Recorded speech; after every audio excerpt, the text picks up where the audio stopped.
Précieux homme de valeur, précieuse femme de valeur, bonjour et bienvenue à la première édition d'une nouvelle émission du Leadership Excellence pour femmes par femme que nous avons commencé.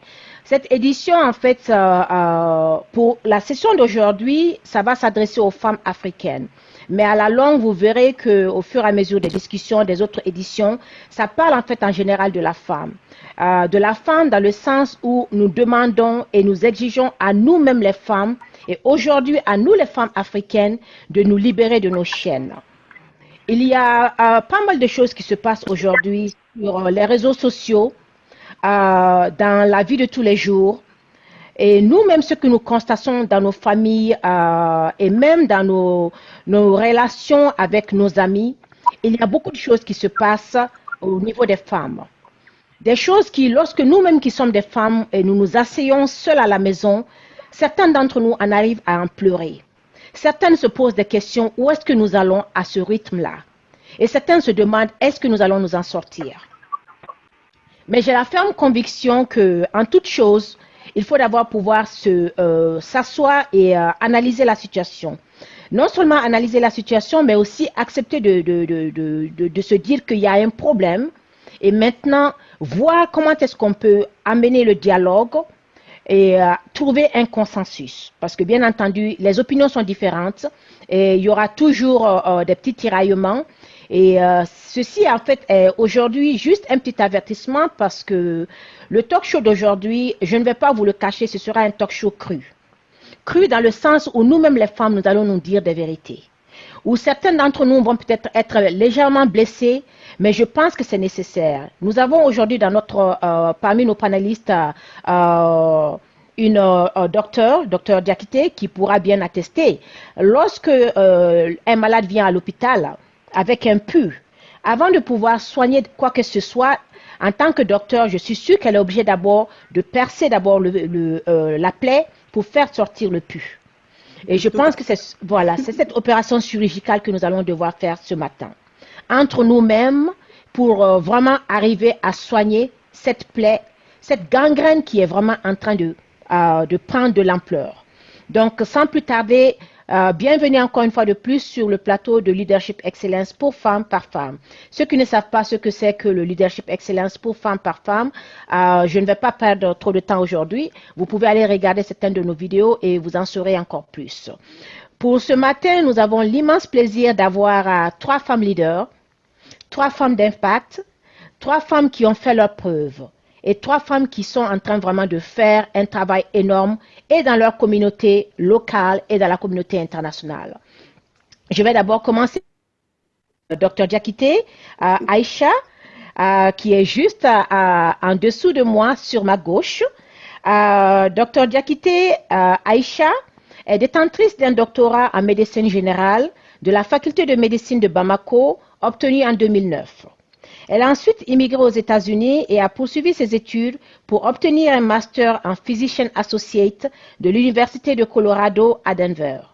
En plus de ses qualifications académiques, Dr Diakité est une entrepreneure en série. Elle a ouvert sa boutique Glam House en 2015 où elle offre à ses clientes des articles de beauté et de wellness en provenance des États-Unis. Elle a aussi initié sa marque de tisane médicinale avec pour focus la santé physique, mentale et sexuelle. Dr Diakité Aïcha est aussi beaucoup investie dans le développement personnel de la femme et accompagne de nombreuses femmes à travers les réseaux sociaux. Elle est l'initiatrice du Salon de la femme et de son épanouissement qui offre une plateforme d'échange sur des sujets pertinents à la femme tels que les violences basées sur le genre, la mortalité maternelle et néonatale, ainsi que d'autres topics tout aussi pertinents. Elle est aussi l'une des pionnières du mouvement La vie est sacrée, qui dénonce et sensibilise sur les mauvaises pratiques médicales au Mali. Ce mouvement en fait a été initié par le groupe exclusivement féminin Sarah Maya Femmes Africaines, qui est sur Facebook et qui offre une plateforme de libre expression aux femmes et aussi une assistance financière, émotionnelle et technique aux femmes dans le besoin. Dr Diakité, bonjour et bienvenue sur le plateau. Bonjour Djenebou et merci encore une fois de plus de nous offrir cette plateforme pour parler d'un sujet tout aussi important. Absolument. Et merci encore pour votre temps. Je vous en prie. Notre deuxième panéliste est Madame Khadija Doumbia. Elle est tout en haut à ma gauche. Madame Khadija Doumbia est diplômée du Regent College, qui aujourd'hui est appelé Excelsior College, à Albany, dans l'État de New York, avec un diplôme BS obtenu en 1985. Elle est ensuite retournée en Côte d'Ivoire, où elle a fréquenté l'école des cadres d'entreprise de Côte d'Ivoire, qui est partenaire de l'école des cadres d'entreprise de Paris, et a obtenu un diplôme d'études supérieures en administration des affaires. De 1994 à 1996, elle a été présidente de l'une des plus grandes associations de femmes d'Afrique de l'Ouest, l'Association internationale des femmes de Côte d'Ivoire, dont les objectifs étaient l'éducation et la santé des femmes et des enfants.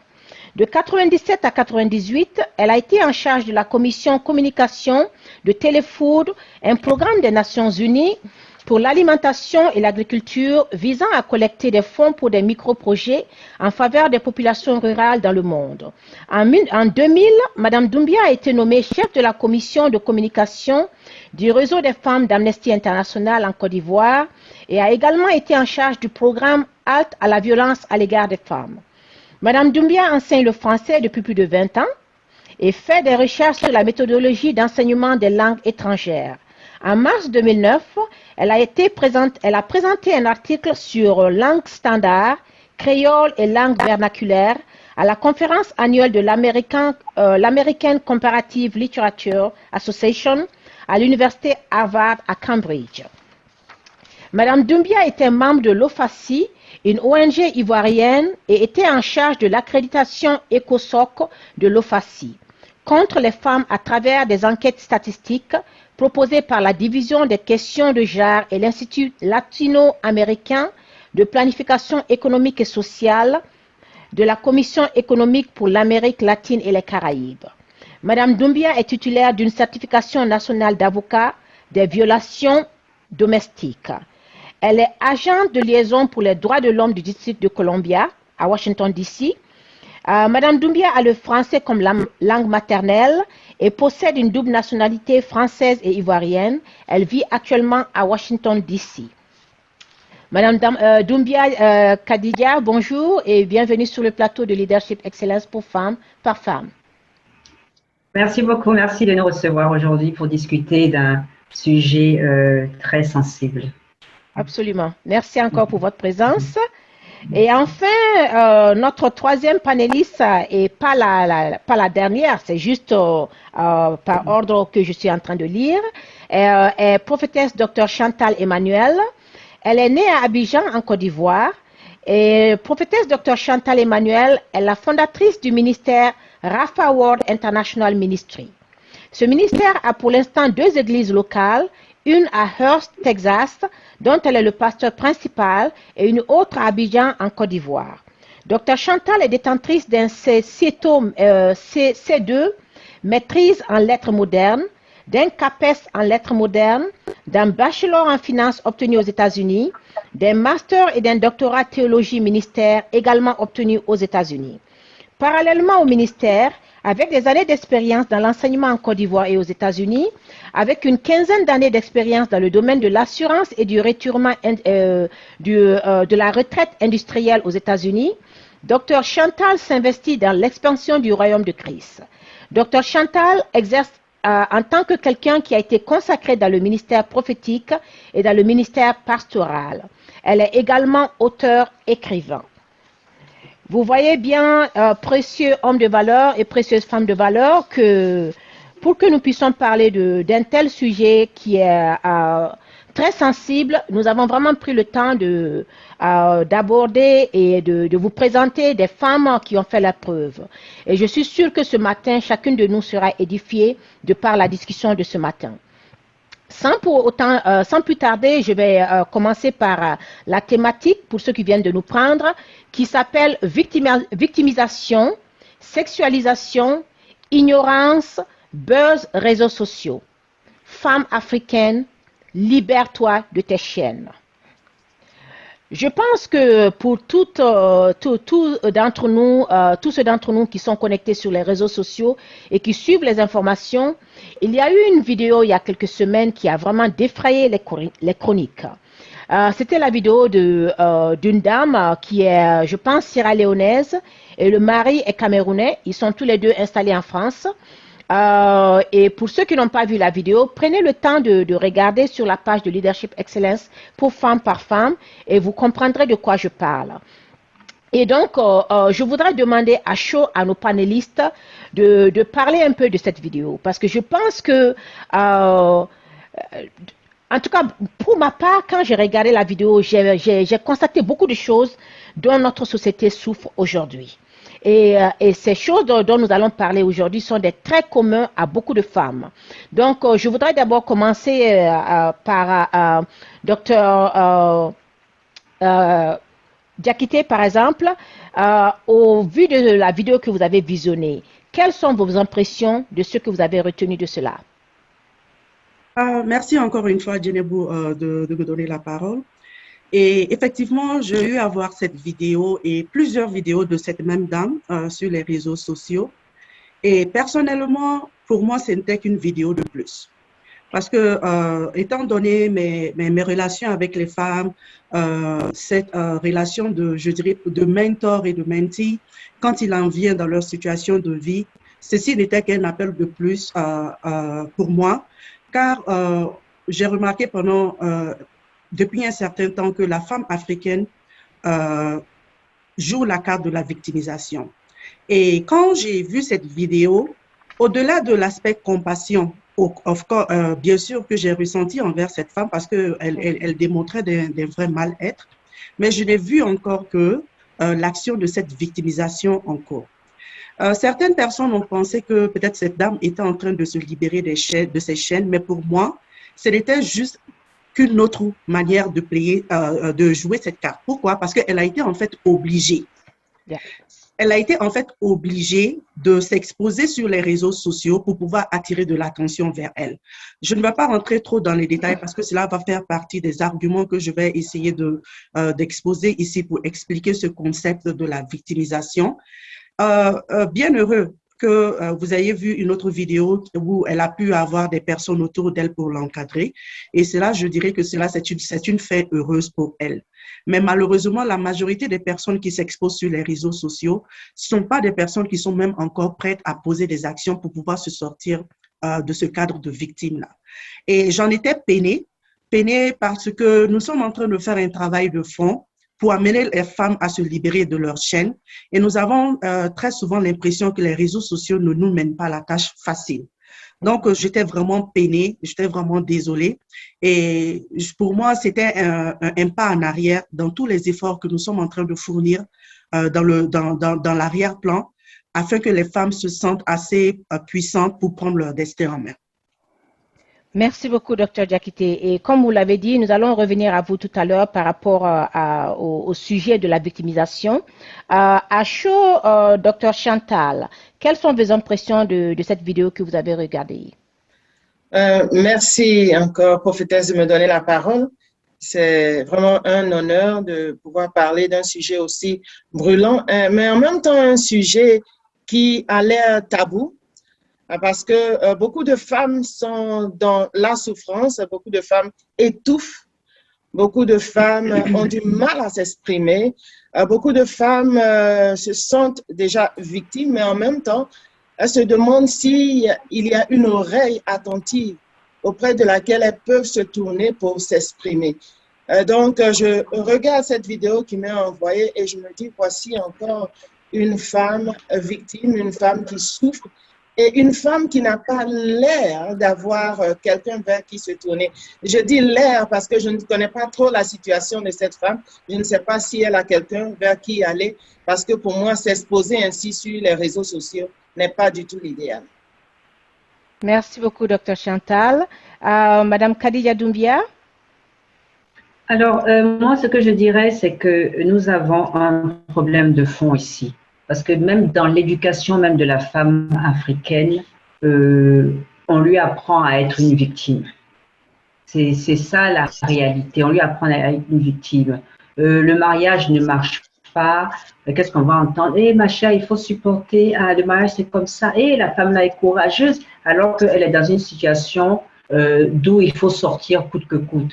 Donc, la structure sociétale même force la femme à jouer à la victime et en la mettant dans cette position, en même ne lui donne pas les atouts qu'il faut pour réfléchir et se dire je peux en sortir. Et ça nous amène dans des situations de désespoir. Pour qu'une femme africaine vienne se mettre sur les réseaux sociaux pour s'exposer, peut-être qu'elle a eu de mauvais conseils, mais toujours est-il que cela veut dire qu'elle ne trouve plus de solution parce qu'il n'y a aucune solution du côté des parents qui la ramènent toujours dans une relation, un foyer qui ne fonctionne pas, et elle n'a pas forcément les atouts pour s'en sortir seule. En fait, c'est ça. Merci beaucoup à nos panélistes. Docteur Chantal, vous voulez dire quelque chose?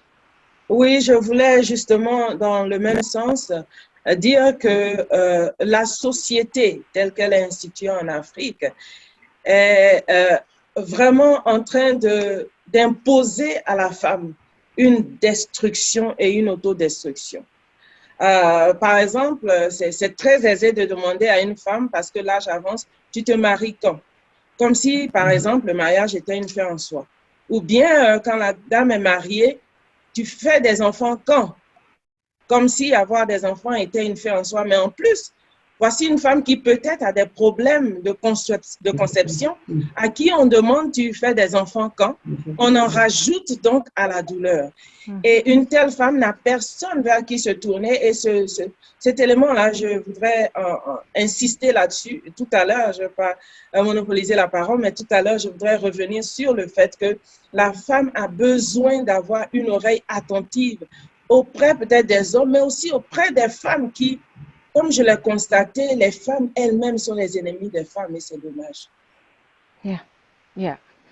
Absolument, absolument. Et je suis vraiment contente que chacune d'entre nous a pu vraiment tirer certaines leçons à chaud de cette vidéo. Et je pense que Dr. Diakité avait légèrement touché à ça.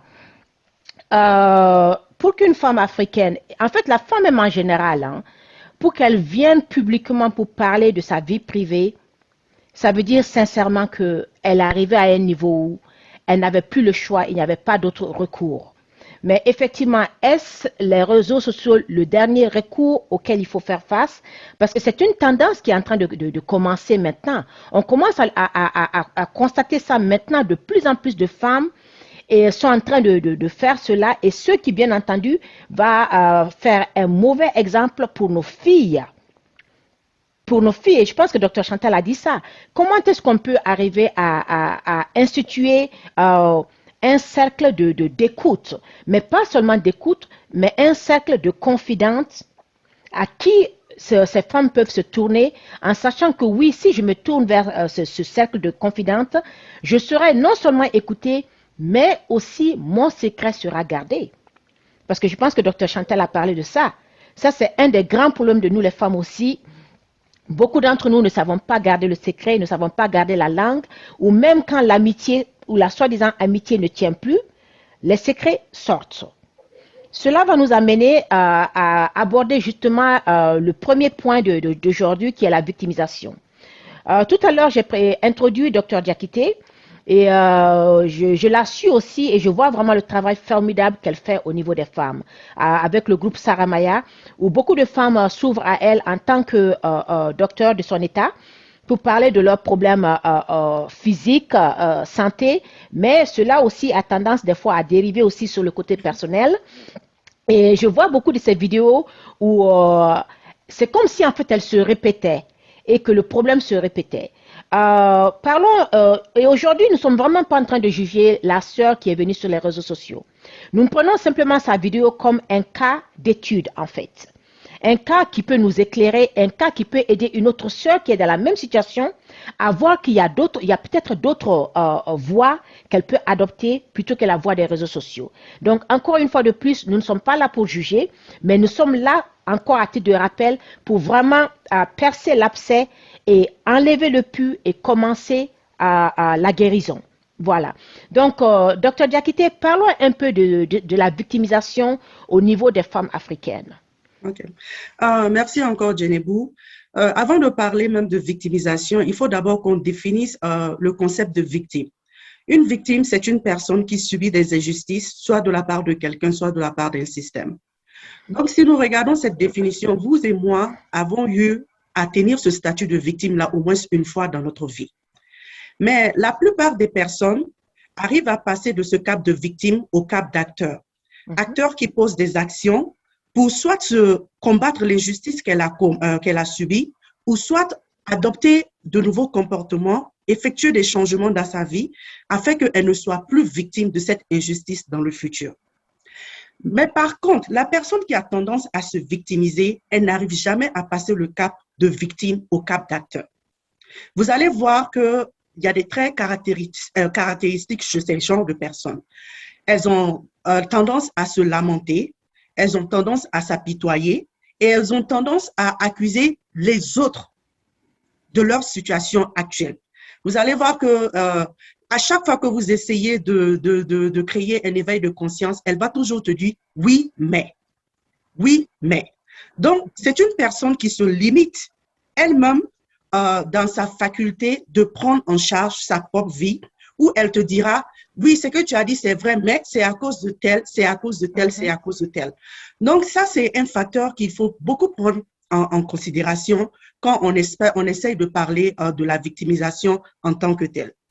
Maintenant, pourquoi est-ce que cette personne a joué la carte de la victimisation? Quand les femmes me contactent par rapport à leur situation de vie et tout, j'essaie de leur expliquer en termes un peu plus techniques. Je leur dis que chaque être humain a en fait son réservoir d'émotions. Et afin que nous puissions vraiment être des personnes d'apparence normale dans la société, il nous faut une balance entre nos émotions négatives et nos émotions positives. Et très généralement, ces personnes qui subissent des injustices, leur réservoir est beaucoup plus rempli d'émotions négatives que de positives. Mais elles doivent fonctionner dans la société. Donc, elles sont obligées de rechercher ces émotions positives-là. Et qu'est-ce qu'elles font? Maintenant, elles jouent cette carte de la victimisation pour attirer la compassion des autres, pour attirer l'attention des autres. Le fait que les gens se lamentent sur leur sort, c'est une sorte d'amour, en fait, qu'elles sont en train de recevoir parce qu'elles ont besoin de ces émotions pour elles qu'elles pensent sont positives, pour pouvoir fonctionner dans la société. Maintenant, quand tu remarques les personnes qui ont tendance à jouer cette carte de victimisation, tu vas trouver que c'est des personnes qui se sont résignées à leur sort. C'est-à-dire qu'elles sont conscientes qu'elles sont dans une situation toxique, mais elles se sont résignées à cette situation-là comme étant leur futur, leur passé, leur présent et leur futur. Donc, elles n'ont même pas encore eu le mécanisme de pouvoir déclencher un système qui va leur permettre de s'en sortir. Et très généralement, c'est des personnes qui ont une très faible estime d'elles-mêmes. C'est des personnes à qui on a fait comprendre qu'elles ne valent rien, elles n'apportent rien à la société. Et souvent même, on leur fait comprendre qu'elles subissent cette injustice-là parce que c'est de leur faute. Donc, elles se disent qu'elles n'ont rien à apporter à la société. Et aujourd'hui, avec l'ère des réseaux sociaux, nous avons tous, quand nous postons les photos de nos familles, nous postons nos succès dans la vie, elles aussi, elles ont envie de poster quelque chose à propos d'elles-mêmes. Mais qu'est-ce qu'elles ont à apporter dans la société puisqu'on leur a fait comprendre qu'elles ne valent rien?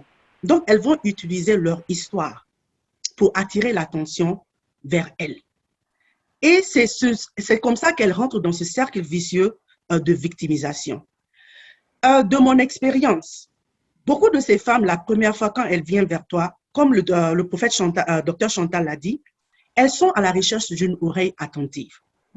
Parce que il est plus facile souvent, et c'est ce qui a fait, je dirais, mon succès auprès des femmes, surtout au Mali, le fait que je ne vis pas à Bamako, elles se sentent plus à l'aise de se confier à une personne qui leur est inconnue, une personne qui ne connaît pas leur environnement immédiat. Et elles sont plus enclines à venir vers moi, raconter leurs histoires, que d'en parler à leur maman, que d'en parler à leur tante, que d'en parler à leurs amis. Parce qu'aujourd'hui, comme vous l'avez si bien noté, il n'y a plus de confidentialité dans ce que nous faisons. Et au fil des années, j'ai pu développer cette confiance entre moi et ces femmes parce qu'elles ont vu qu'elles savent que mon ami s'est confié à elle et l'histoire n'est jamais sortie. Donc, ce qui veut dire que je peux me confier à elle. Et une personne qui a mes caractères, quand tu viens vers moi et que tu me racontes ton histoire, bien sûr, j'aurai de la compassion. Il m'est arrivé de m'asseoir et pleurer avec ces femmes-là. Mais je suis le genre de personne qui veut toujours passer du cap de la victime au cap d'action.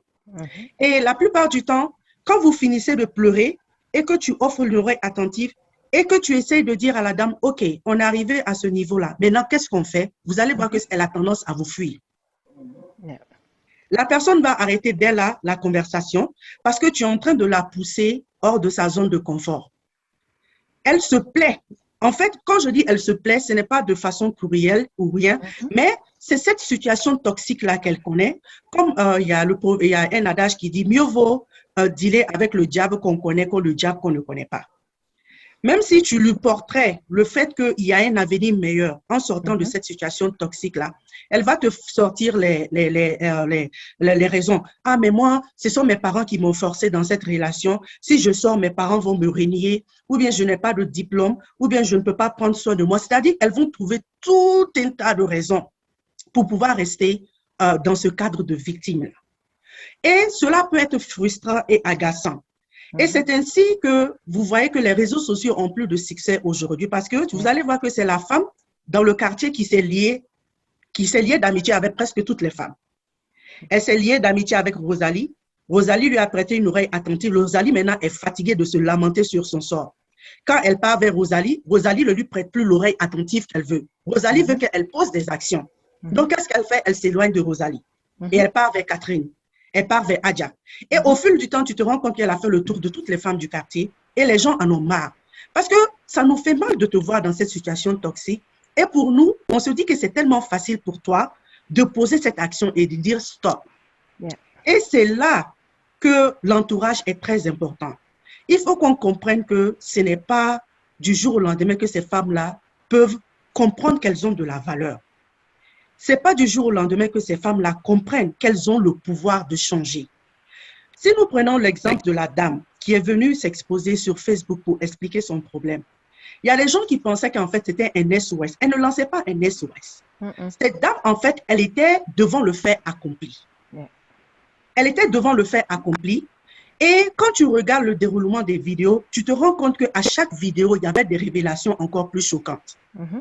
Parce qu'à la première vidéo, elle a su éveiller la compassion. Tout le monde a commencé à insulter le monsieur et sa nouvelle épouse, whatever. Tout le monde a commencé à vraiment s'apitoyer sur son sort. Et elle a senti l'amour. C'est ce qu'elle appelle l'amour. Elle a senti cet amour-là de la communauté de Facebook. Donc, à la prochaine sortie, il y avait des révélations encore plus choquantes. Donc, c'est en fait cette attention qu'elle pense positive qui est plutôt négative qu'elle attire. Mais cette femme-là, en fait, elle n'avait pas encore eu le déclic de vouloir s'en sortir de cette situation-là. Parce que venir s'exposer sur Facebook ne sera jamais la solution à ses problèmes. Mais heureusement, je me suis dit qu'elle a eu peut-être la chance d'avoir des personnes qui ont su éveiller cet appel de conscience, qui ont su lui prouver que tu sais, tu es passé par ça, mais tu sais que tu es une femme de valeur. Est-ce que tu sais que le fait que Dieu ait pris le temps de te créer, c'est parce que tu peux apporter quelque chose à la communauté. Ne laisse pas cette situation-là t'abattre. Donc, elle a peut-être eu le support de personnes qui ont su éveiller cette conscience en elle, qui ont pu lui faire comprendre que tu en vaux la peine. Et maintenant, elle est en train d'avoir un dénouement heureux de la situation. Et c'est ce qui nous manque très souvent avec notre entourage. Notre entourage en a marre de nous. Notre entourage en a marre de notre larmoiement, de notre apitoiement. Et très souvent, elle nous laisse tomber. Et ce qui fait que nous restons dans ce cercle vicieux-là. Mais il suffit que nous rencontrons la personne qui va continuer à nous mettre dans la tête. Tu es une femme de valeur. Tu es ceci. Tu peux faire ci, tu peux faire ça. Et on ne pourra jamais aider une femme à sortir de la victimisation tant qu'elle-même ce déclic ne s'opère pas en elle. Ça n'a aucune importance que tu le lui répètes tous les jours. Tant qu'elle n'a pas ce déclic-là, c'est comme l'alcoolisme ou l'addiction à la drogue. Tant que la personne même ne décide pas que je veux abandonner et maintenant elle appelle à l'aide. C'est ce processus-là qui doit s'opérer en la personne afin qu'il y ait un changement. Et je suis très contente que Mme Doumbia ait abordé l'aspect de la société. L'aspect de la société, de la culture autour de la femme, surtout en Afrique. C'est vrai que ces dernières années, nous voyons aujourd'hui des femmes leaders. Femmes leaders, ça, c'est des thèmes qui ont émergé il y a 10 ans, il y a 15 ans. Mais il y a 25 ans, 30 ans, tu demandes souvent à certaines de nos mamans, elles vont nous dire que mais vous êtes malade. Parce que nous avons été inculqués, nous avons été éduqués dans ce concept qu'on appelle chez nous au Mali le mouniou et le sabali. Le mouniou et le sabali qui, pour moi, en français, c'est encaisse et puis résigne-toi. Moi, c'est comme ça que je l'appelle. C'est-à-dire, tu encaisses tous les mauvais coups et même si tu encaisses les injustices, on te demande de te taire, de ne pas demander justice et de te résigner à ton sort.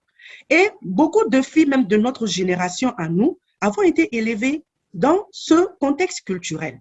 Donc, ce qui fait qu'on n'a même pas les outils qu'il faut pour faire entendre notre voix, pour nous affirmer dans la société et confirmer notre position dans la société. Donc, c'est pourquoi la solution à ce problème, elle est multifactorielle. Elle commence d'abord avec l'entourage de la personne. Cet entourage, elle ne doit pas se décourager et cet entourage doit continuer à booster la confiance et l'estime en soi de cette personne afin qu'il y ait ce déclic en elle pour demander de l'aide. Et maintenant, elle-même, elle travaille sur elle et avec le support de professionnels et des personnes qui lui sont proches, vont l'aider à s'élever de cette situation-là et à passer de ce cap de victime au cap d'acteur. Mais à la fin du jour, nous opérons dans une société. Il faut qu'il y ait un changement de mentalité dans notre société afin que ces femmes-là puissent recevoir de l'énergie positive de tout le monde, afin qu'elles puissent se grandir. Donc, c'était un peu ces aspects que je voulais toucher autour de la victimisation. Merci beaucoup, Dr Diakité. Je vais donner l'opportunité à nos autres panélistes d'ajouter si elles ont quelque chose d'autre qu'elles veulent partager avec nous.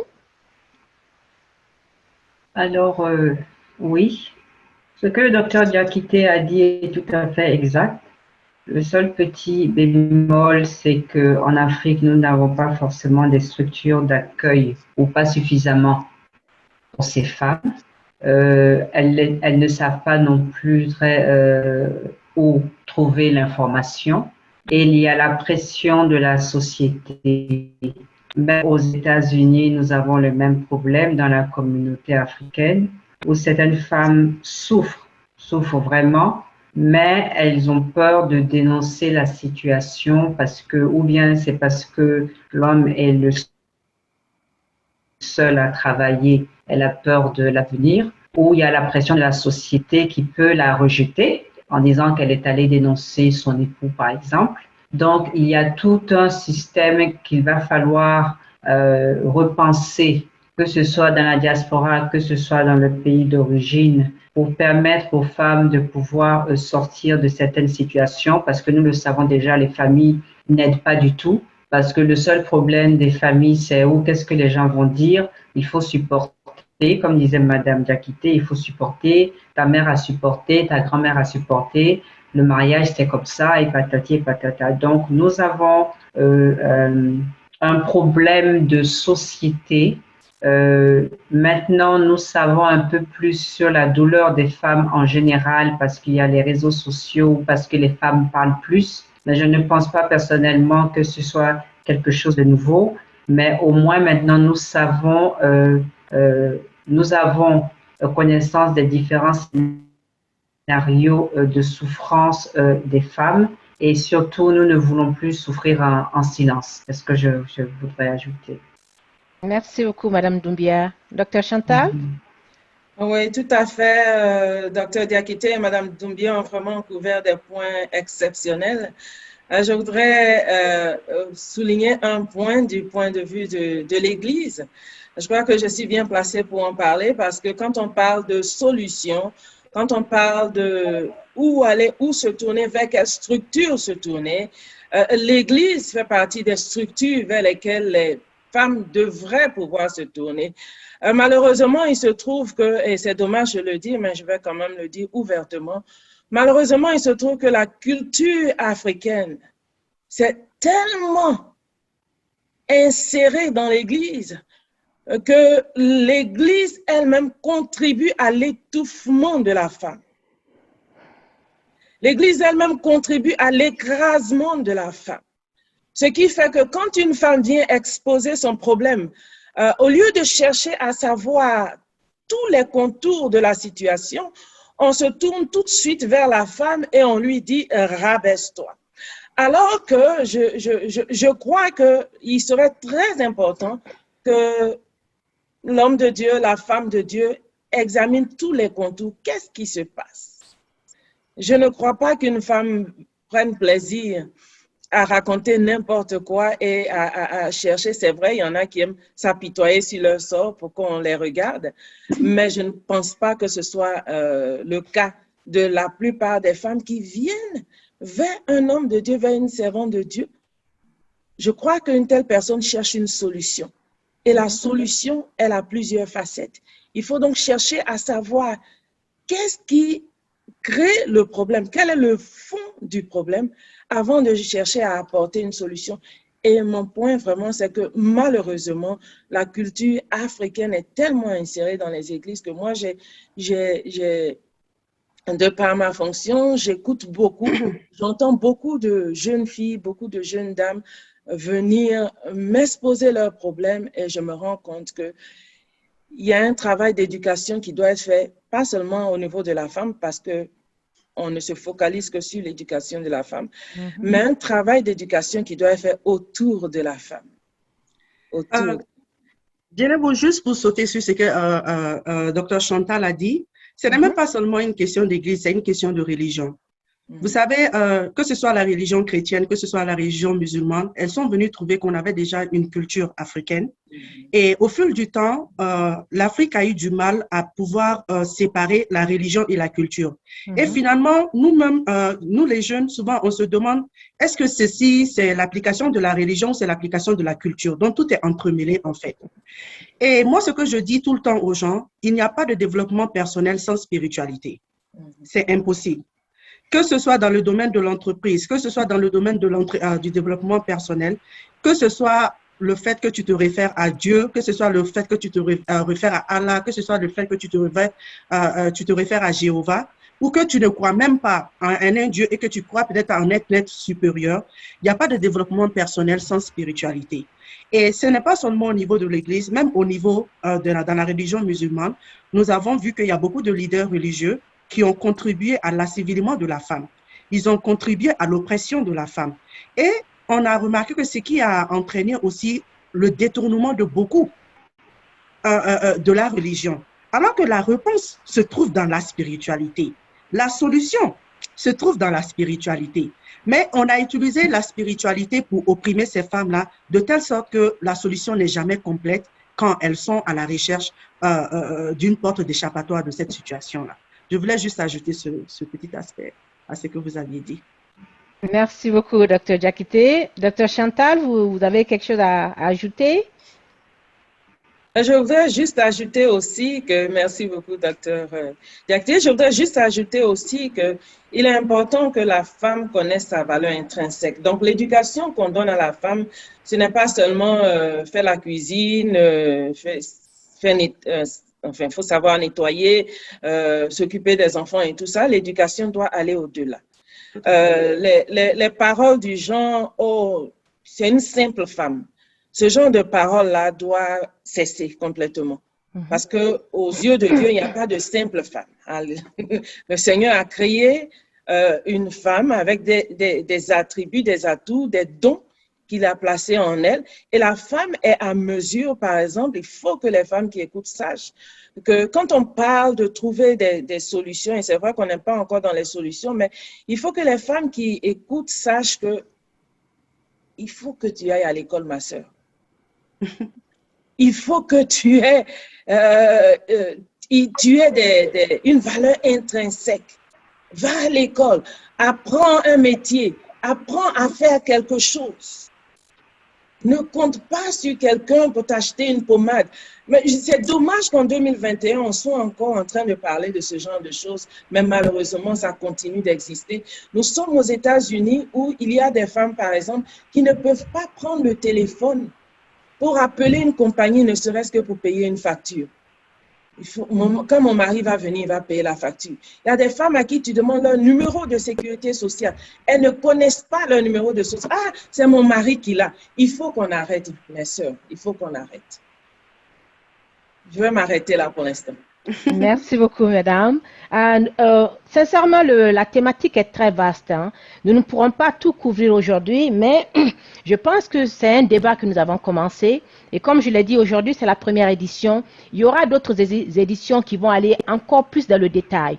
Et je pense que, comme on le dit, comme une fleur, au fur et à mesure qu'on va commencer à enlever la peau, nous pourrons vraiment nous rendre compte que la vérité va nous affranchir. Parce que comme Dr Chantal l'a dit, hein, habituellement, je ne le fais pas pendant mes talk shows, mais aujourd'hui, je parle aussi en tant que servante de Dieu.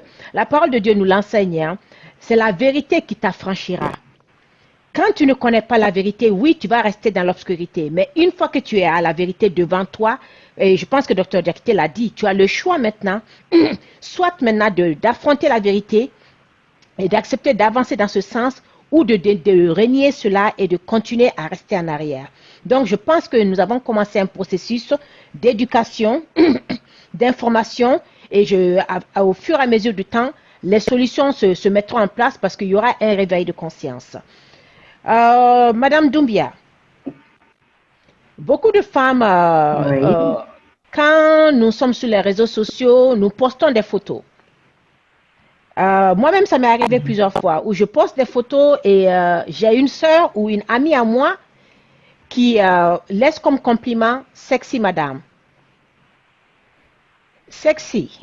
Ce mot qui est aujourd'hui devenu très courant dans le langage et des hommes et des femmes et les femmes vis-à-vis des autres femmes. Ce mot qui a comme synonyme sensuel, érotique, séduisant, affriolant. Ce mot sexy qui signifie être sexuellement attirante, qui signifie exciter le désir sexuel. Et que malheureusement, entre nous-mêmes les femmes, nous nous donnons ce mot-là comme compliment. Qu'est-ce que vous pensez de cela? Alors, écoutez, nous sommes dans une société qui est sexualisée. Il faut déjà accepter cette situation. Nous sommes une société où la femme, malgré toutes les batailles et toutes les victoires, reste quand même un objet sexuel. Et nous-mêmes, nous jouons le jeu. Nous pouvons être très attrayantes quand nous nous habillons, mais il faut toujours montrer un peu de poitrine. Il faut toujours montrer un peu de quelque chose. Et nous nous amusons à cela en pensant que c'est cool, comme on dit ici. C'est pas mal. Oh, elle est sexy, oh, elle est sensuelle. Sans comprendre la signification du mot. Nous avons un problème de langage. Les gens utilisent très souvent une langue, même si elle est une langue maternelle, mais ils ne comprennent pas toujours la profondeur du mot qu'ils utilisent. Et les médias, malheureusement, n'aident pas beaucoup à la situation. Les stars, les gens qui sont censés être des modèles pour les gens de la société, en particulier pour les jeunes, ne sont pas de réels modèles. Il faut faire le buzz, il faut qu'on parle de nous. Donc, tout est faisable, tout est possible.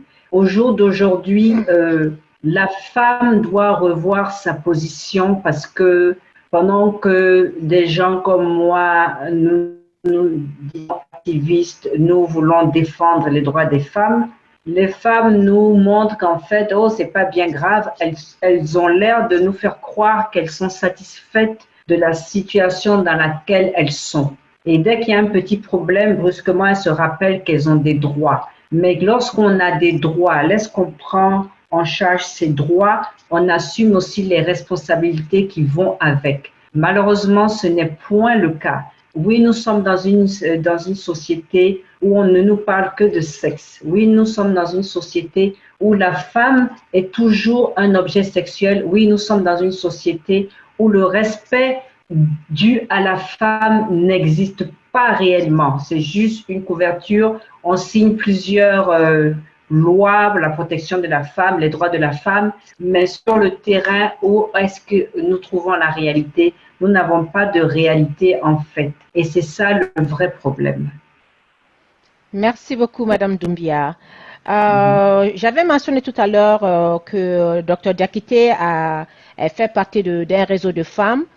Il y a quelques jours, je suis tombée sur une vidéo que je vais partager avec vous à chaud et voir un peu quelle est votre réaction pour cela. D'accord.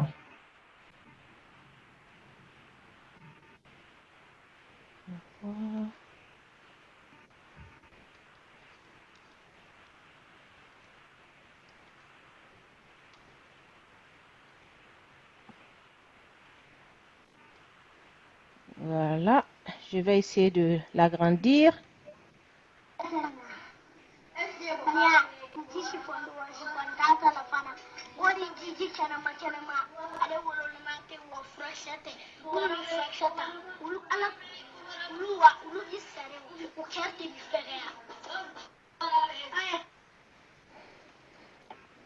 C'est une petite vidéo que quand je l'ai vue, je suis restée choquée pendant 2 bonnes minutes. Mais en même temps, je me suis dit, mais pourquoi être choquée? Lorsque nous-mêmes, les mamans, nous prenons des photos sur les réseaux sociaux, je pense que Madame Doumbia l'a dit, si ce n'est pas la poitrine qui est dehors, certaines d'entre nous se retournent pour prendre des photos de leurs fesses. Vous m'excusez, hein, comme je l'ai dit, on va vraiment parler à cru ce matin. Des photos de leurs fesses. D'autres qui sont assises dans des positions, les cuisses écartées. Des fois, en tant que femme, quand je regarde certaines photos, je ne sais pas où me mettre. Je ne sais vraiment pas où me mettre. Non seulement cette vidéo, il y a une nouvelle tendance qui a commencé maintenant, soi-disant des sketchs de comédie. Et je vois beaucoup cela avec les Nigérians. C'est des sketchs où la dernière fois, cette jeune dame, elle était soi-disant dans une chambre d'hôtel. Elle se lève pour aller prendre sa douche. Et des Africaines, hein, elle se déshabille, on la voit en train d'enlever son slip. Et elle accroche le slip et la caméra qui montre le slip rouge qu'elle accroche, elle s'en va se laver. Et quelqu'un qui tape à la porte, un des serveurs de l'hôtel, qui rentre, qui voit le slip accroché, qui prend le slip, qui sent le slip et le met dans sa poche. Et il présente cela comme une comédie. D'autres comédies où je vois que c'est les jouets sexuels. Les jouets sexuels qui se présentent, ils se permettent de présenter. Quelles sont vos impressions, Dr Doumbia, par rapport à la vidéo que nous venons de regarder et par rapport à ce que je viens de partager? Parce qu'il y a vraiment un mal profond qui est là.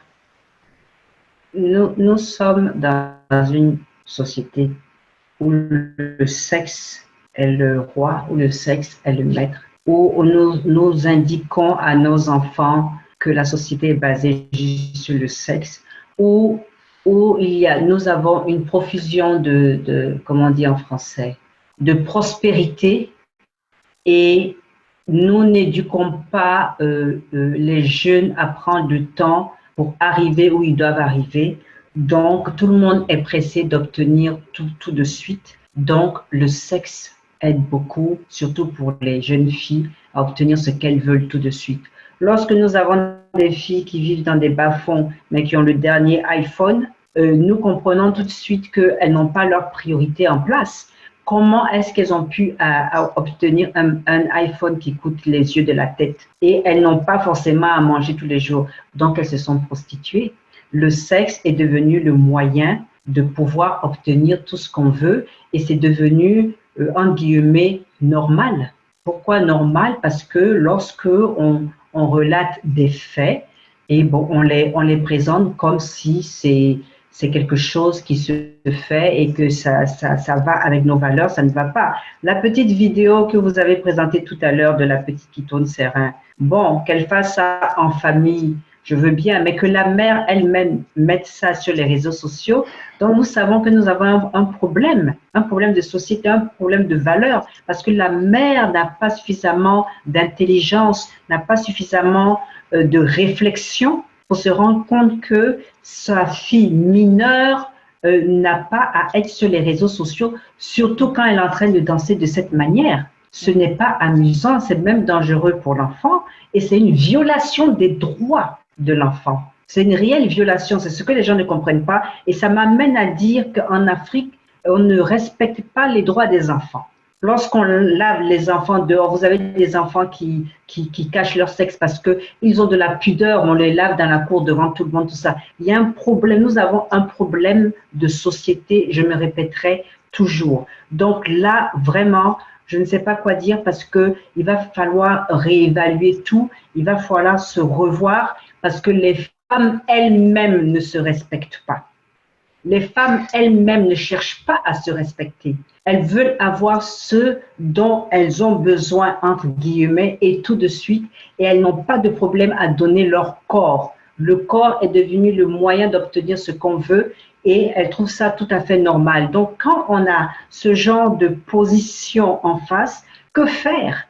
Parce que souvent, ce n'est pas forcément la mauvaise éducation des parents, c'est juste que nous sommes dans une ère de la facilité, dans une ère où le sexe n'est plus important, où le sexe n'est plus quelque chose de beau, où le sexe n'est plus forcément dans le mariage, où le sexe est juste comme boire de l'eau pour prendre un café dans un restaurant ou aller manger avec des copains. Donc, c'est de ça qu'il s'agit en fait. Yeah. Docteur Chantal? Oui, cette vidéo m'attriste profondément. Cette vidéo me rassure encore que nous avons beaucoup de boulot à faire. Cette vidéo montre une plaie profonde de la société. Cette vidéo est simplement très triste. C'est dommage. C'est dommage que, oui, nous sommes, Madame Doumbia l'a dit, nous sommes dans une société où, voilà, le sexe est tout. Mais je crois que les choses sont ainsi parce que la femme le veut. C'est clair. Voilà, la femme le veut ainsi. Parce que c'est vrai, comme elle le disait tout à l'heure, j'ai souri quand elle a dit, on parle de droits de la femme et tout ça, mais quand ça nous arrange d'être victime, alors on accepte. Et puis quand, voilà, ça ne nous arrange plus, on parle du droit de la femme. C'est triste, c'est aberrant, c'est malheureux. Il faut que la femme elle-même, c'est vrai, les artistes, eux, ils sont ce qu'ils sont, ils sont dans un autre monde. Ce sont des âmes qu'il faut aussi racheter. Mais je dis que ces gens-là se montrent leur poitrine, montrent tout ce qu'il y a à montrer et ce qu'il n'y a même pas à montrer. Mais même si eux, ils le font, nous devons comprendre que ça ne doit pas se faire. Et nous ne le faisons pas. Je connais une dame elle est l'épouse d'un basketteur qui est chrétien. Elle-même, elle est chrétienne. Ils sont vraiment dans cet environnement-là où tout est bling-bling, tout est, voilà, on expose tout et tout. Mais cette femme-là, elle fait des posts sur les réseaux sociaux où elle dit que son corps appartient à son mari. Elle n'a pas à exposer son corps. Voici une femme qui est très, très célèbre, qui se comporte ainsi. Donc, quel que soit ce qui se passe autour de nous, nous devons être suffisamment fortes s'il faut que tu sois la seule dans ton environnement à faire ce qui est bien, ouais, sois la seule à le faire et continue de le faire. Vraiment, je voudrais encourager les unes et les autres parce que je vois cette vidéo, cette fille, elle est victime. Elle a vu quelqu'un faire, elle a vu ses parents faire, peut-être. Et la personne qui a filmé, qui met sur les réseaux sociaux, est encore à condamner. Je ne dis même pas à condamner parce que ça ne se fait pas. C'est une petite fille, elle a encore toute sa vie devant elle. C'est quelqu'un qu'il faut encadrer, c'est quelqu'un à qui il faut enseigner les valeurs, mais ce n'est pas quelqu'un par qui il faut passer pour exposer la dépravation de la société. À la limite, c'est dégoûtant. Et je crois que nous qui sommes les femmes, nous ne sommes plus des enfants, nous sommes des femmes. C'est à nous de faire cette éducation-là, en commençant par nous-mêmes. Quand je m'habille, prophétesse, merci, tu le disais tout à l'heure, Tu t'habilles, quand je m'habille et puis on dit sexy, c'est à moi de frapper dessus immédiatement. C'est à moi de dire à la personne non. Je ne suis pas sexy. Et s'il y a quelque chose que j'ai fait qui a amené quelqu'un à penser ainsi, moi aussi, ça doit m'interpeller. Ça doit m'interpeller. Qu'est-ce que j'ai mis sur moi qui a amené quelqu'un à penser de la sorte? Il faut que nous fassions le travail sur nous-mêmes d'abord et c'est ainsi que nous affecterons ceux qui sont autour de nous. Merci beaucoup, Dr. Chantal. Dr. Diakité? Oui, en fait, moi, quand je vois ce concept de sexualisation de notre société ou ces genres de vidéos sur les réseaux sociaux, ça me fait juste penser qu'en fait, notre société a perdu son identité culturelle. Nous sommes sous l'influence des valeurs occidentales. C'est comme un mauvais vin qu'on a bu. Sinon, quand tu regardes les photos de nos grands-mères et de nos arrière-grands-mères, c'est des femmes qui, presque jusqu'à l'âge du mariage, se promenaient la poitrine nue. Elles ne portaient pas de tenue. Mais et pourtant, cela ne lançait pas ce concept de sexy. Cela n'éveillait pas toutes ces envies sexuelles ou quoi que ce soit, ou l'envie de leur tomber dessus. Aujourd'hui, on dit à une femme qui se fait violer, c'est parce qu'elle a porté une jupe trop courte ou qu'elle a porté une culotte. Alors, qu'est-ce qu'on va dire de nos grands-mamans et de nos arrière-grands-mamans qui se promenaient la poitrine nue avec des seins bien arrondis et tout? Non, ce qui veut dire qu'il y a un problème de fond qui est là. On a perdu notre propre identité culturelle et nous nous assimilons aux identités des valeurs occidentales. Nous savons que la plupart du temps, la femme occidentale a toujours eu ce complexe de volupté et de corps par rapport à la femme africaine. Et prenons par exemple en Côte d'Ivoire, la danse le Mapuka. Le Mapuka, c'est une danse traditionnelle d'un village. C'est une danse, quand tu la vois, tu la fais aux États-Unis ici, on va te dire que c'est une danse sensuelle, c'est une danse sexy. Mais pourtant, c'est une danse traditionnelle d'un village qui se faisait devant des nobles, devant des autres autorités. Mais on ne sexualisait pas la femme à travers cette danse parce que notre culture, c'est notre danse, c'est notre culture. Donc, on ne voit pas la femme comme étant un objet sexuel quand elle fait cette danse-là. En Tanzanie, il y a une danse encore plus sensuelle que cette danse-là, qui se fait lors des mariages, qui se danse dans les rues. Mais ce n'est pas pour autant que les gens partent tomber sur elle, les gens partent les violer. Non, ça veut dire qu'on a perdu nous-mêmes notre propre identité culturelle et nous sommes confus par rapport à notre propre sexualité. Si aujourd'hui, du temps de nos grands-mères se promener nues n'incitait pas au viol, comment aujourd'hui le simple fait de porter une jupe peut inciter au viol? Et c'est la même chose avec les réseaux sociaux. Les réseaux sociaux ont commencé d'abord dans les pays occidentaux et en Afrique, aujourd'hui, on ne sait même pas quoi faire des réseaux sociaux. On ne sait même pas quoi poster. On est confus. Voilà une maman qui ne comprend pas qu'elle est en train d'exposer sa fille. Et si, par exemple, si cette fille venait de la région où le Mapuka est la danse traditionnelle et qu'elle danse le Mapuka, on va juste dire, ah, franchement, elle a maîtrisé la danse de son terroir. Mais on ne va pas le voir ça en termes de sexualisation. Mais aujourd'hui, dans le contexte culturel dans lequel on est, une maman qui se permet de poster cette vidéo de son enfant, quel est le message qu'elle est en train de lancer? Donc ça, c'est une discussion qui est très profonde. C'est non seulement cela dénote que la femme même ne sait pas, c'est-à-dire que la femme même ne maîtrise pas sa sexualité, elle ne maîtrise pas le langage de son corps.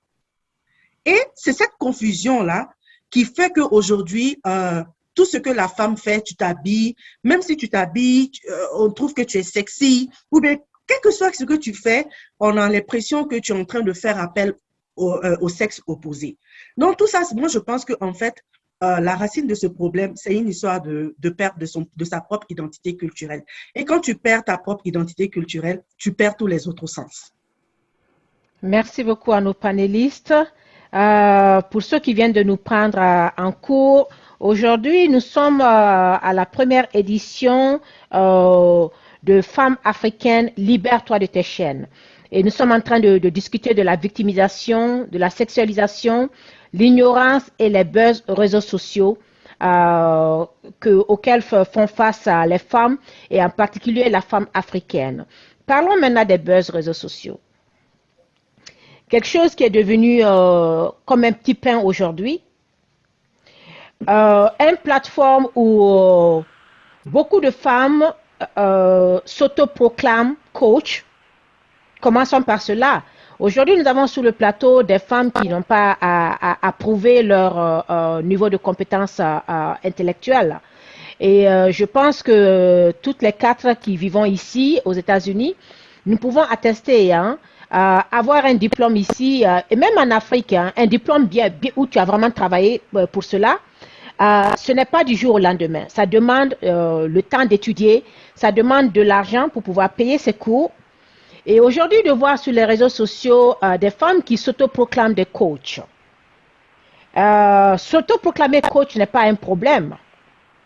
Mais maintenant, tu te proclames coach et tu viens sur les réseaux sociaux et tu conseilles à des jeunes hommes de se masturber. Tu conseilles à des filles qui sortent avec 3-4 hommes. La première des questions que tu poses à la jeune dame, lequel est le plus fructueux? Je vais dire par là, lequel a le plus d'argent? Et tu conseilles à la dame en question d'aller avec la personne qui a le plus d'argent. Je voudrais qu'on commence déjà à parler de cela, parce que je pense que nous sommes avant tout des femmes africaines. Nous avons certaines valeurs dans lesquelles nous avons été éduquées.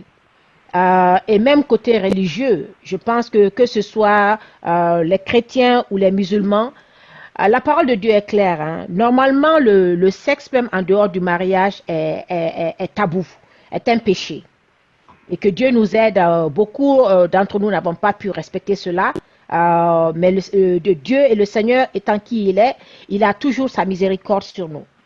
Ça, c'est d'un. Mais de deux, maintenant, de venir sur les réseaux sociaux et de conseiller aux gens de se masturber. Aux femmes d'aller avec 2 ou 3 hommes ou d'aller avec celui qui a le plus d'argent. Docteur Chantal, en tant que servante du Seigneur, pouvez-vous nous parler un peu, nous donner un peu vos impressions sur cela?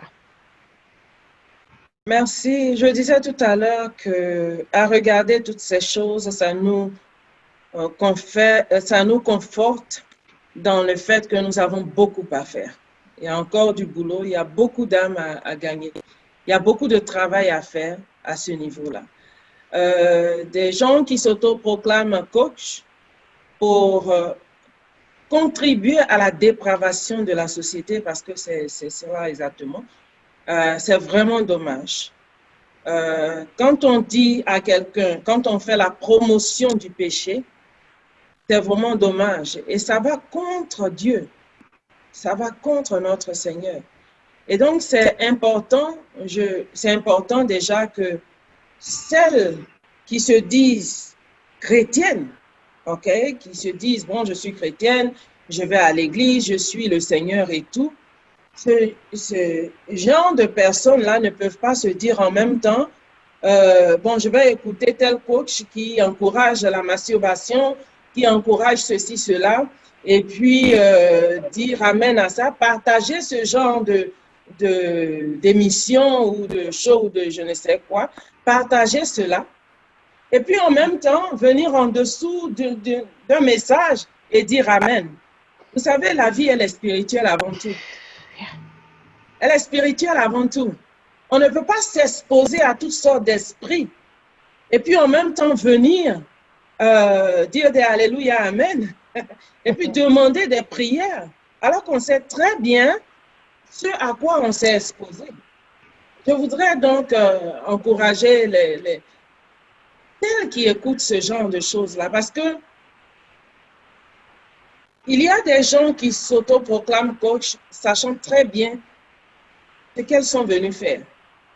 On ne va pas se voiler la face. Il y en a qui sont en mission. La vie, elle est spirituelle avant tout. Il y en a qui sont en mission. Ça, il ne faut pas qu'on se le cache. Mais il y en a qui le font aussi par effet de mode.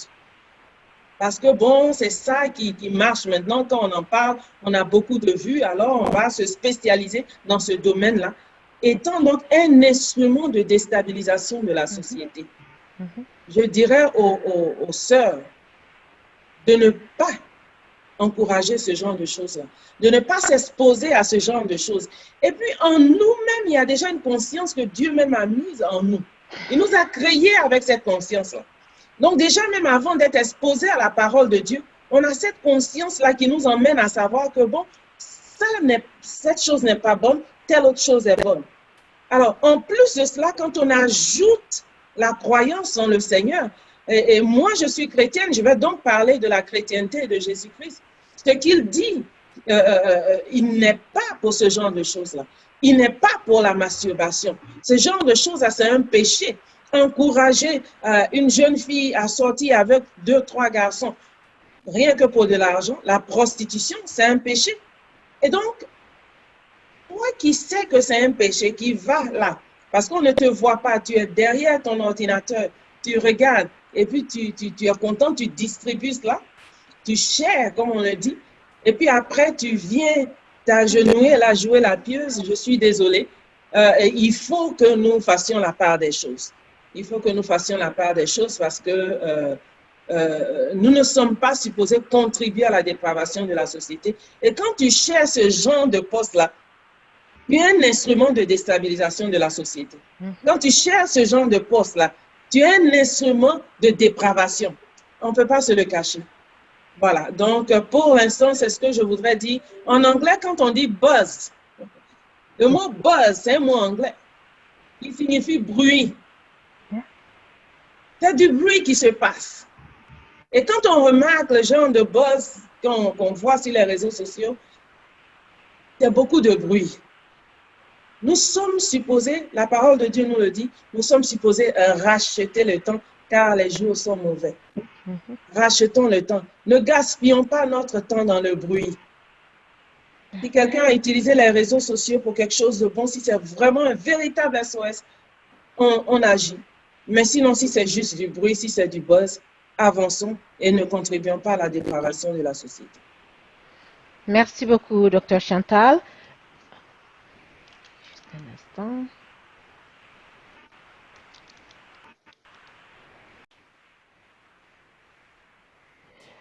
Merci beaucoup, Dr. Chantal. Justement, en continuant à parler des réseaux sociaux, il y a aussi un autre phénomène que nous avons constaté. Je pense qu'on a touché à ça tout à l'heure. Ces autoproclamés coachs. Nous savons que chacun d'entre nous ici, pour avoir un diplôme, c'est des temps. C'est des temps, des heures d'études, de l'argent, c'est des formations. Et des fois même, il faut passer un certificat, un examen pour être accrédité. Alors, ce que je constate, parce que j'ai eu beaucoup de femmes qui m'ont balancé des vidéos de certains de ces coachs. Et quand je regarde en fait le statut même de ces femmes qui me l'ont balancé, je suis choquée. Parce que certaines, je regarde leur niveau d'éducation et ça m'étonne qu'elles s'exposent à écouter vraiment, comme Dr. Chantal l'a dit tout à l'heure, à ce genre de bruit-là. Et je pense que Dr. Doumbia m'avait partagé une fois une expérience qu'elle a eue avec un membre de famille qui lui a conseillé, mais pourquoi est-ce que tu ne ferais pas comme telle jeune dame sur les réseaux sociaux, commencer ton propre channel pour te faire connaître et tout. Je voudrais qu'on parle un peu de ça parce que moi, je suis un peu sidérée. Je me dis que quand tu atteins quand même un certain niveau intellectuel, tu dois pouvoir disséquer le genre d'informations auxquelles tu t'exposes. Et malheureusement, aujourd'hui, beaucoup de nos femmes africaines ne savent pas faire cette part des choses et elles écoutent en fait d'autres femmes qui ne sont même pas qualifiées pour leur donner en fait des leçons. Est-ce qu'on peut parler un peu de cela? Je voudrais d'abord demander à Dr. Chantal ce qu'elle en pense et puis donner l'opportunité à Dr. Diakité et Mme Doumbia d'ajouter quelque chose. Tout à fait. Je dirais que ce genre de personnes qui s'autoproclament déjà ont rendu le terme coach péjoratif à la limite. Mais en fait, c'est un métier à part entière. C'est une formation qu'il faut suivre, comme tu étais en train de le dire tout à l'heure. C'est peut-être c'est même pas peut-être, c'est un certificat qu'il faut avoir. C'est tout un cursus. Pourquoi? Parce que quand on parle de coach, on parle de, je dirais même quelque part, médecin de l'âme, si je peux m'exprimer ainsi. Donc, c'est important. Une fois qu'on traite, on deal avec l'être humain, c'est vraiment très délicat. Et il y a beaucoup de dommages en ce moment qui se fait, simplement parce que quand quelqu'un qui n'aurait pas suivi des études de médecine et qui s'attellerait à guérir, à soigner des gens, à faire des consultations, beaucoup de gens qui n'ont pas suivi la formation de coach s'attellent à suivre les gens, mais alors là, à les emmener à la dépravation. Et donc, je crois que ceux qui veulent être coach, ce n'est pas mauvais. C'est même très bien d'avoir des aspirations. C'est même très bien de vouloir aider la société. C'est à encourager. Mais en même temps, je vous encourage à suivre la formation appropriée. Il faut que vous-même qui voulez être coach, vous ayez des valeurs morales. D'abord, il faut que vous alliez à l'école pour suivre la formation appropriée. Il faut que vous sachiez l'outil qui est placé entre vos mains, c'est-à-dire l'être humain, qui n'est pas à détruire comme ça du jour au lendemain parce qu'on veut se faire de l'argent. Il faut donc, si vous voulez être coach, suivre les études qu'il faut. Il y a beaucoup de gens en ce moment qui sont sur les réseaux sociaux qui devraient utiliser un autre terme pour se qualifier au lieu de se faire appeler coach parce qu'il y a des coachs de valeur qui font un très bon boulot et qui permettent aux gens d'avancer. Merci beaucoup, Dr. Chantal. Madame Doumbia? Oui, alors, effectivement, le docteur Chantal Yoboué vient de toucher un point. C'est bien des termes choquants qui attirent les gens pour avoir des vues, pour se faire de l'argent. C'est juste un business pour la plupart. Je ne suis pas contre, effectivement, oui, qu'il y ait des coachs, mais peut-être que une petite formation aiderait à changer un peu l'approche, si elles ont le désir de changer l'approche, bien entendu. Mais je ne mettrai pas toute la faute sur les coachs, hein, parce qu'elles disent ce qu'elles veulent, mais ce sont les gens quand même qui viennent vers elles. Alors, ces personnes qui viennent vers elles, qu'elles soient instruites ou pas, savent exactement ce qu'elles font. Donc, ça nous ramène encore à un problème de société, un problème de valeur, où les gens ne trouvent plus les réponses dans la famille, où les gens ne trouvent plus les réponses dans la religion. Il faut qu'on dise les choses comme elles sont. Nous avons profusion de tous ces coachs qui arrivent sur les réseaux sociaux et qui sont écoutés parce que les gens essaient de trouver des réponses à leurs problèmes, et les réponses qu'ils ont, que ce soit les réponses déjà établies dans les familles, dans la société ou dans la religion, ne les satisfont pas. Voilà. Donc, les coachs, certes, mais si les gens ne les écoutaient pas, ils seraient déjà partis depuis longtemps. Les gens ont leur libre choix, les gens sont sensés, ils savent exactement ce qu'ils font quand ils les appellent, ils écoutent et ils entendent ce qu'ils peut-être ils veulent entendre, or ils entendent quelque chose de nouveau qui peut peut-être les amener à une réflexion sur la réponse, qu'elle soit positive ou négative, problème de société.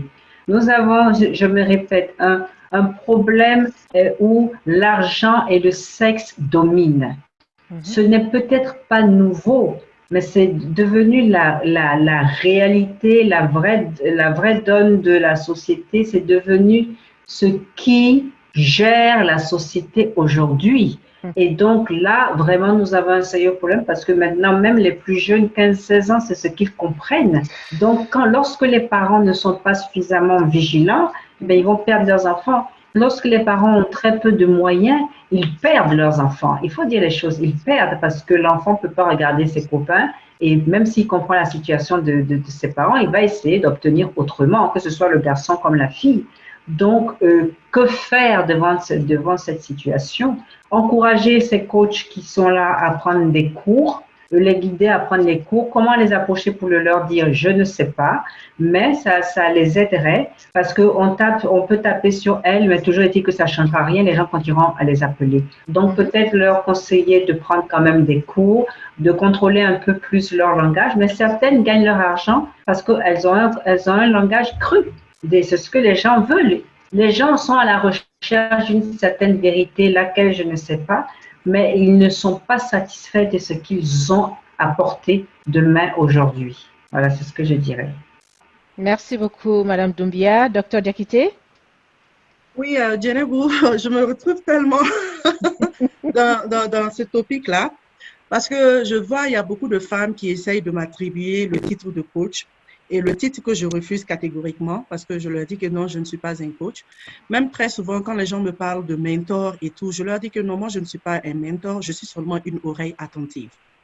Et souvent, j'essaye seulement de motiver. Donc, like, je ne sais pas quel est le terme en français pour ça, genre motivational speaker, like, quelqu'un pour t'inspirer et te pousser au changement.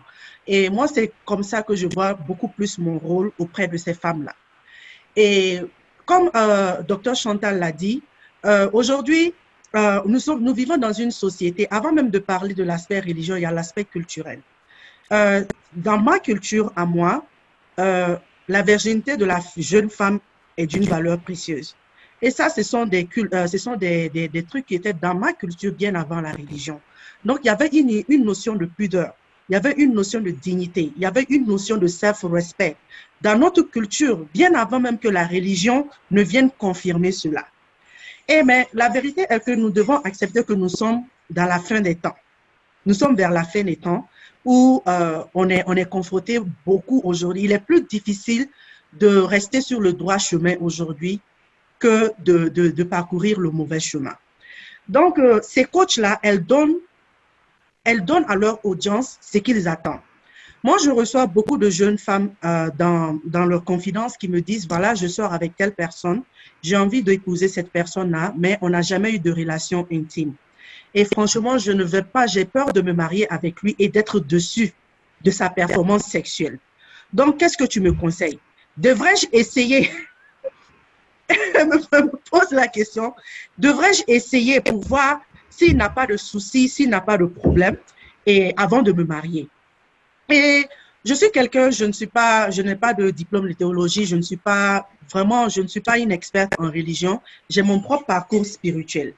Et ça, c'est souvent des questions qui me mettent un peu mal à l'aise.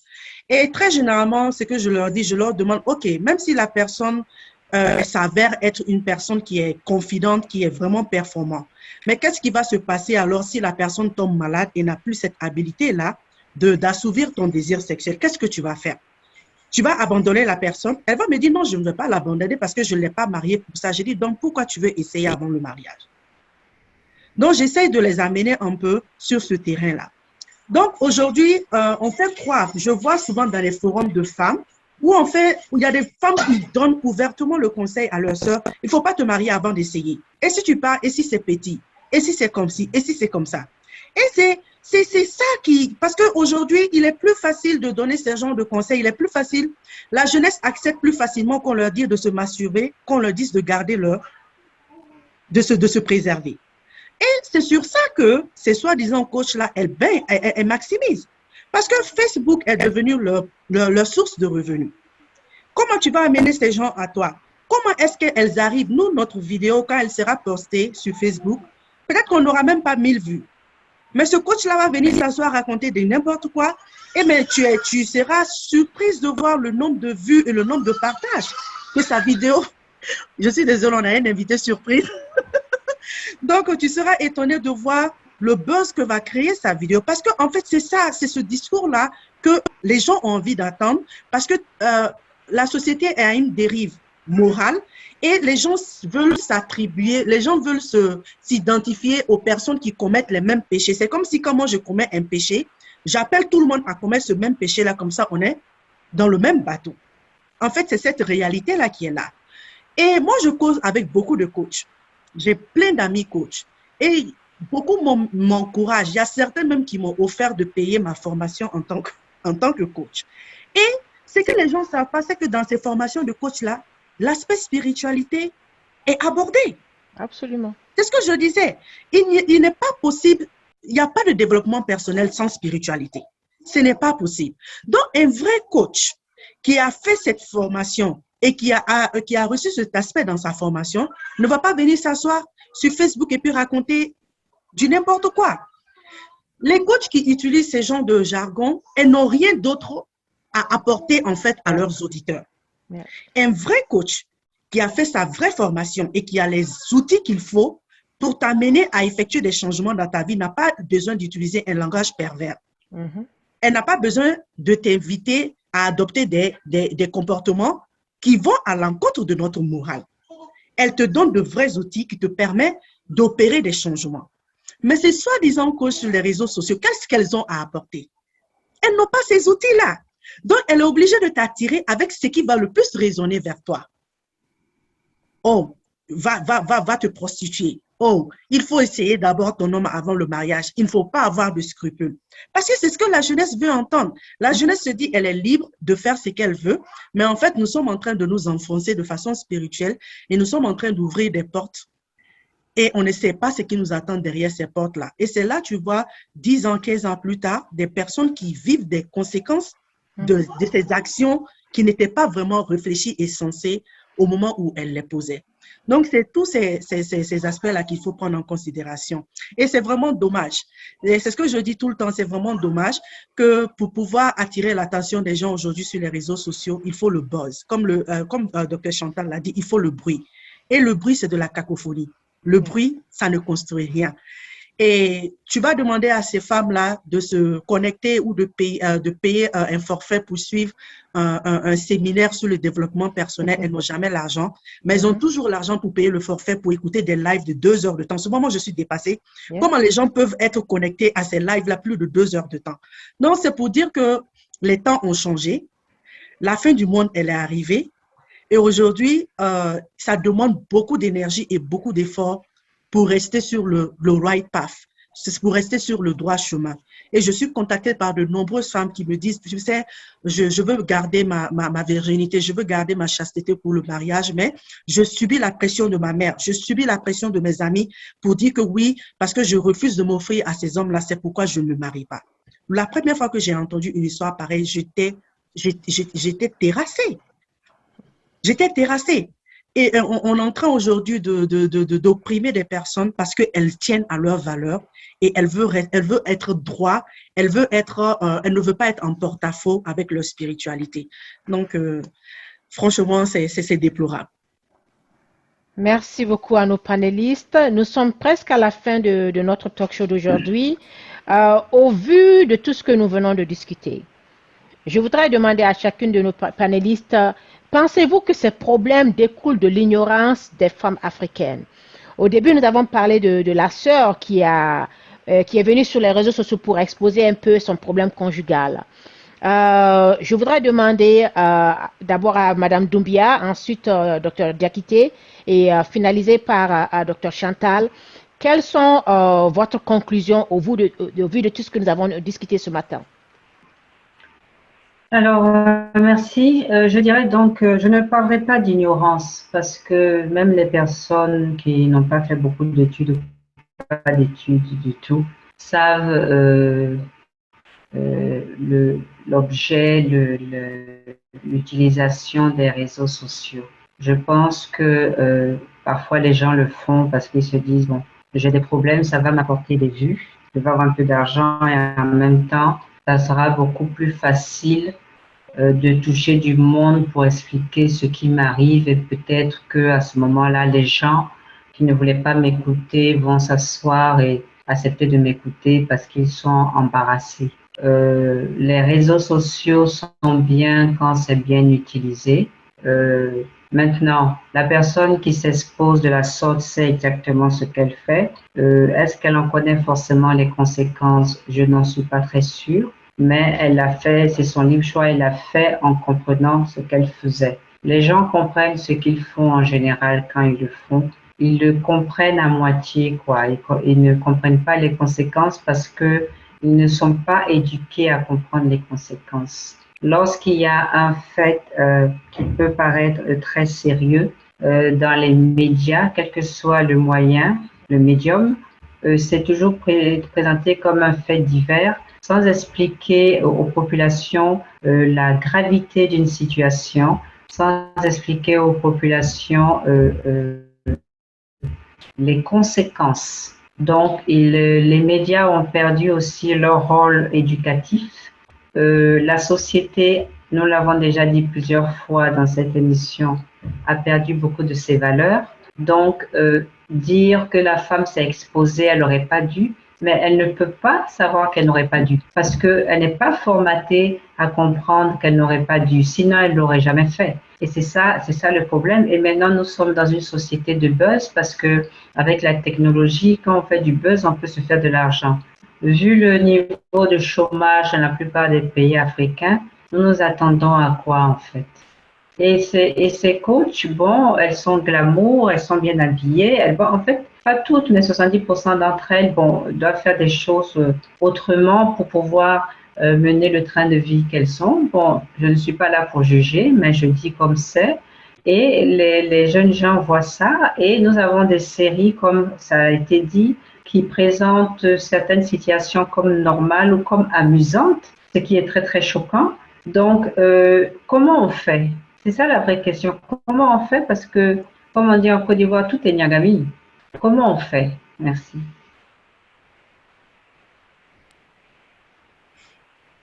Merci beaucoup, Madame Doumbia. Docteur Diakité?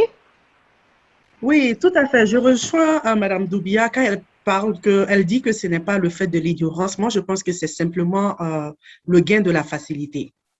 Aujourd'hui, la jeunesse aujourd'hui est plutôt dirigée par le matériel, l'apparence, le m'as-tu vu, et les réseaux sociaux n'ont pas arrangé la chose. Moi, j'ai eu à parler avec des couples quand ils m'ont contacté, ça faisait 6 mois qu'ils ne se parlaient pas. Mais sur les réseaux sociaux, il fallait voir les poèmes et les messages d'amour qu'ils se laissaient sur Facebook. Et tout le monde avait l'impression que c'était le couple parfait. Et souvent, moi, j'étais éberluée quand je voyais cela. Donc, c'est cette vraiment soif d'apparence, de paraître bien, d'avoir réussi, d'être heureux, qui pousse beaucoup les gens à poser des actes qui vont à l'encontre de nos mœurs et qui vont à l'encontre de nos valeurs.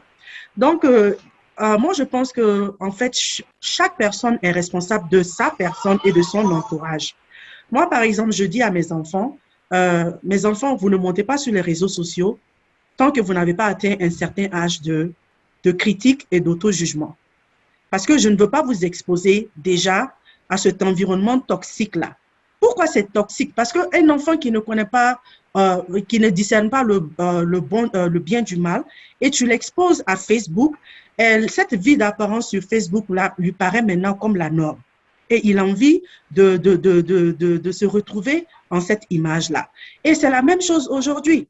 Donc, ces femmes-là, elles sont prêtes à tout pour attirer l'attention vers elles. Ces coachs-là sont prêtes à tout pour souvent, elles sont en train de vendre du rêve. Elles sont en train de vendre du rêve. Tu vas voir peut-être là où elle fait la vidéo, elle a bien arrangé la chambre et tout, c'est bien chic.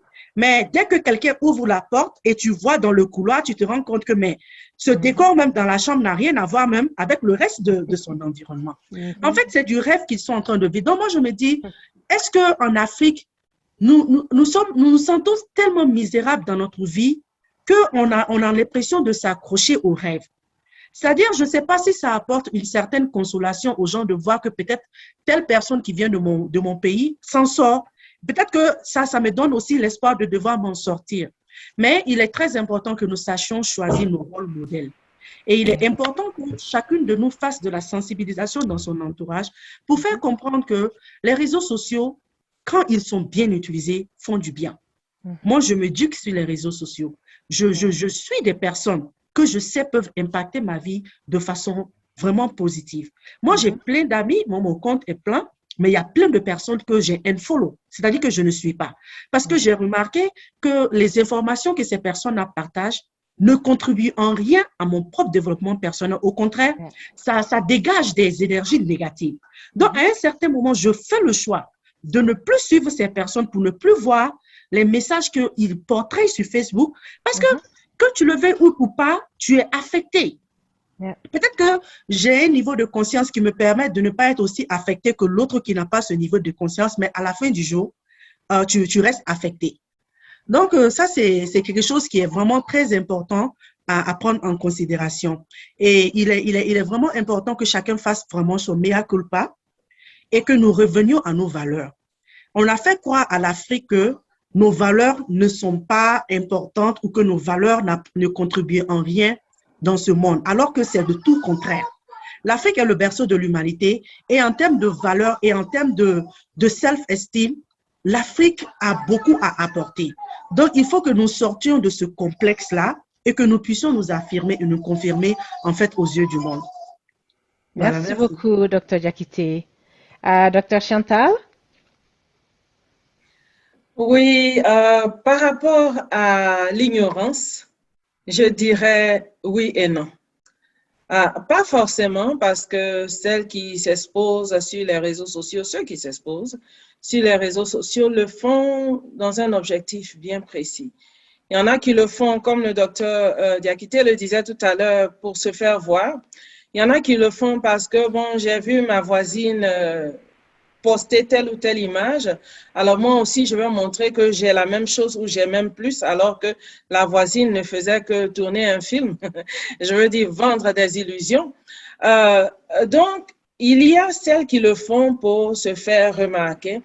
Il y a celles qui le font parce qu'elles se disent je n'ai pas d'autre alternative pour me faire entendre. Je vais donc, quitte à m'exposer, quitte à m'humilier, je vais le faire.